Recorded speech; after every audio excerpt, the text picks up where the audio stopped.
Let's get into these fried bakes, also known as floats, and really just a variation of fried dumplings. I'm adding to the bowl 1.5 cups of plain flour, 1 teaspoon of baking powder, 2 tablespoons of sugar, half a teaspoon of salt, and about 1 tablespoon of butter. And then you want to use your hands to mix this all together. Once that's done, create a small well in the middle of your dry ingredients, and then I'm going to start to mix in half of a cup of water bit by bit.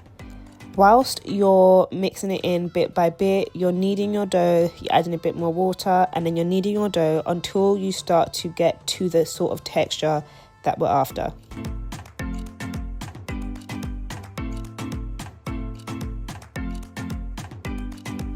Once you've got that, you want to store it in the fridge for about 20 minutes. Now start to create the shape that we're after. Adding a little bit of extra flour just helps with this whole shaping process.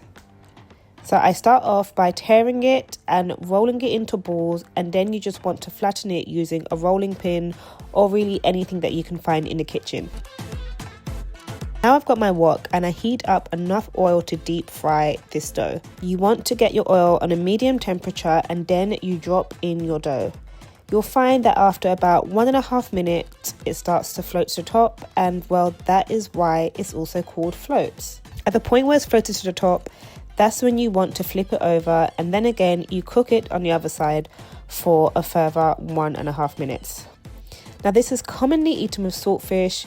You cut it up and you stuff it in the middle of the bake. However, you can also eat it alone and it will still be just as delicious. If you like this recipe, please remember to comment, like and subscribe, and I'll see you in the next one.